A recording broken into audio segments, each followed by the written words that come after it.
لاہور سے مکہ motor cycle سوار بحفاظت پاکستان پہنچ گئے۔ 18,500 کلومیٹر کا سفر کتنے دنوں میں مکمل کیا، کن کن مشکلات کا سامنا رہا اور خرچہ کتنا آیا، جانیے اس ویڈیو میں۔ السلام علیکم۔ وعلیکم السلام۔ ایک تو یہ ہے کہ جی سارے گروپ نے 18,400 کلومیٹر کیا، میں نے 23,000 کلومیٹر کیا۔ میں ایک ملک زیادہ کر کے آ رہا ہوں۔ میں مسقط عمان چلا گیا تھا ساتھ میں، اس کا ویزا بھی ملا ہوا تھا، تو وہاں بھی سیاحت کی۔ پہلے سارا ایران سے یہ ہمارا سفر شروع ہوا، اور ایران سے ہوتے ہوئے ہم متحدہ عرب امارات، وہاں سے سعودی عرب، اور سعودی عرب میں جتنی ہمیں محبت ملی ہے اور ہر ملک میں ملی ہے جو پاکستانی کمیونٹی نے، وہ برسوں یاد رکھنے والی ہے۔ کہ اگر ہم یورپ جائیں، جرمنی یا امریکہ جائیں، تو سوچ بھی نہیں سکتے کہ کوئی ہمیں اس طریقے سے ملے گا۔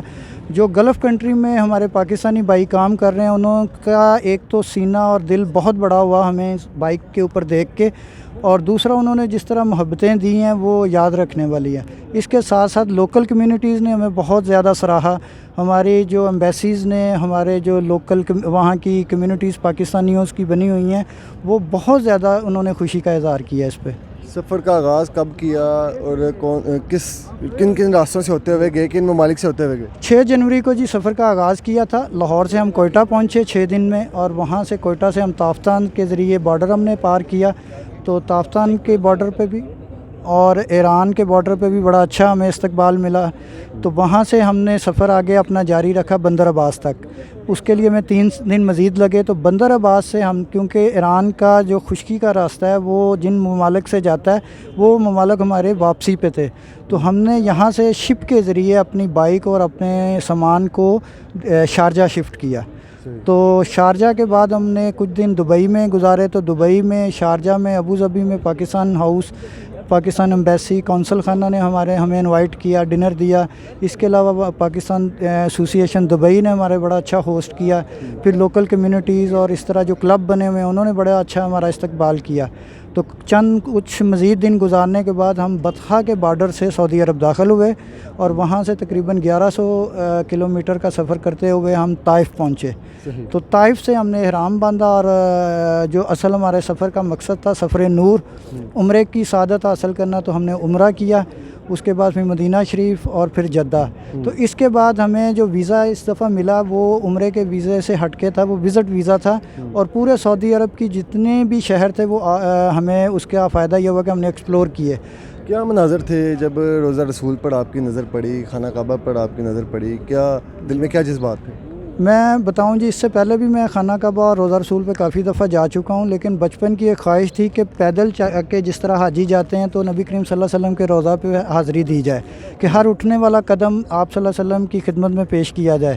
تو وہ تو نہیں ہو سکا، لیکن جب بائک پہ پہنچا تو بائک کے سفر کے دوران ہر روز صرف ایک ہی آس اٹھتی تھی کہ آج اللہ تعالیٰ کے گھر کی حاضری، اور کب نبی کریم صلی اللہ علیہ وسلم کے در پہ۔ اور جس وقت گنبد خضرا پہ پہلی نظر پڑی تو ایسے لگا جیسے میں نے اپنا سفر آپ صلی اللہ علیہ وسلم کو پیش کیا کہ یا رسول اللہ، میں بائک پہ آیا ہوں۔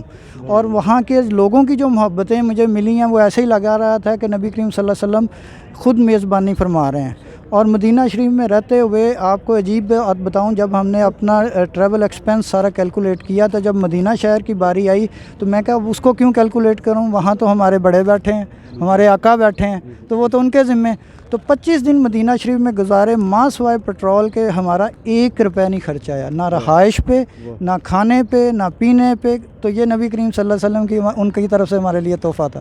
اچھا، پورے سفر میں کتنا خرچہ آیا ٹوٹل، اور کن مسائل کا سامنا کرنا پڑا؟ تقریباً 1 ملین سے زیادہ خرچہ آ گیا، اور اصل میں پاکستان میں جو پیٹرول کی قیمت ہے وہ بہت زیادہ ہے۔ اس کے بعد ایران میں بالکل مفت ہے تیل ایک طرح کا، پھر دوسرے ممالک میں بھی پاکستان کے قریب ترین قیمت پہ ہے، فیول پہ کافی خرچہ آ جاتا ہے۔ اس کے بعد رہائشیں ہوٹل میں ہمیں لینی ہے، کیونکہ کچھ ملک کیمپنگ الاؤ نہیں کرتے سیکیورٹی ریزن کی وجہ سے، تو ہم ہوٹل لیتے رہے، تو پھر اس پہ بھی خرچہ ظاہر ہے 3 ماہ کے، اگر آپ 3 ٹائم کا کھانا رہائش کو کیلکولیٹ کریں تو بس یہ تقریباً ٹوٹل کتنے دن کا سفر تھا؟ یہ تقریباً 107 دن کے اوپر ہمیں 107 دن ٹوٹل لگے ہیں۔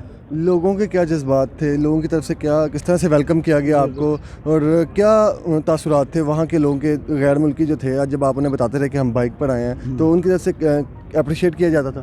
دو طرح کے جی جذبات تھے, ایک تو لوکل کمیونٹیز کے اور ایک جو پاکستانی ہمارے بھائی ہیں. جی. تو آپ عمومی طور پہ پاکستان میں ایک تصور ہے کہ وہ شرطیں بڑے سخت ہوتے ہیں, عربی بڑے سخت ہوتے ہیں. ہمیں اس کے بالکل برعکس ملا, ٹوٹل برعکس ملا.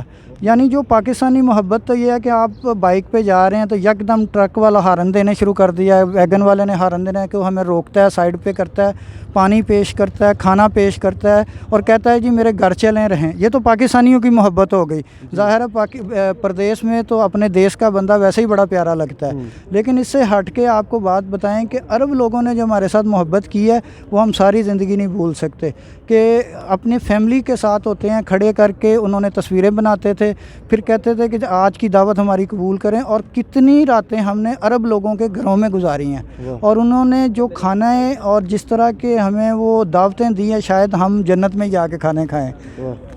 جب فیملی کی طرف سے سپورٹ کیا گیا, آپ ان کے ساتھ رابطے میں تھے, انہیں کتنا یاد کیا, کتنا رابطہ تھا ان کے ساتھ؟ دیکھیں سوشل میڈیا نے زندگی کافی آسان کر دی ہے. ایک وقت تھا کہ آپ ایک خط لکھتے تھے, وہ 1 مہینے بعد آپ کو کوئی رسپانس آتا تھا.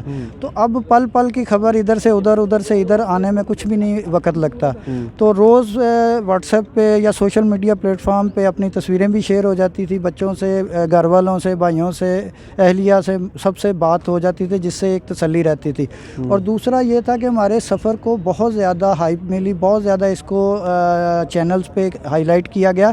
تو فیملی اس وجہ سے بھی بڑے فخر محسوس کرتی تھی کہ ہمارا بھائی بیٹا باپ گیا ہوا ہے. تو لوگ جو ان سے پوچھتے تھے تو ان کا سینہ اور بڑا ہو جاتا تھا کہ یار یہ جو کام بائک پہ ہو رہا ہے, کیونکہ عمرے پہ دیکھیں لاکھوں کے حساب سے عمرہ کرنے والے جاتے ہیں اور آ جاتے ہیں, لیکن آپ خود دیکھیں جس طریقے سے آپ ہمیں استقبال کر رہے ہیں, ہمارا انٹرویو کر رہے ہیں, تو یہ کچھ ہٹ کے تھا کہ آپ نے ہمیں اس طریقے سے. عمرہ تو آپ نے کر لیا, آگے فیوچر کیا پلانز ہیں, آپ اور بھی کئی ممالک میں جانے کا ارادہ رکھتے ہیں؟ جی اصل میں یہ پاکستان سے بیرون ملک بائک پہ جانے کے لیے جو کارنٹ پاس تھا اس کی پابندی بڑی سخت تھی, وہ اب کھل گیا ہے. تو ہمارے جانے کے بعد پاکستانی کمیونٹی سے کافی بائکر حضرات جانا شروع ہو گئے ہیں. اب ہمارا جو نیکسٹ پلان ہے وہ یورپ اور امریکہ کا ہے کہ کچھ پوری دنیا گھومنے کا, پوری دنیا کا راؤنڈ ٹرپ گورے کرتے ہیں. اور بہت زیادہ لوگ پاکستان سے ہو کے جاتے ہیں کہ وہ جتنی دیر تک پاکستان سے گزرے نہ ان کا راؤنڈ ٹرپ مکمل نہیں ہوتا.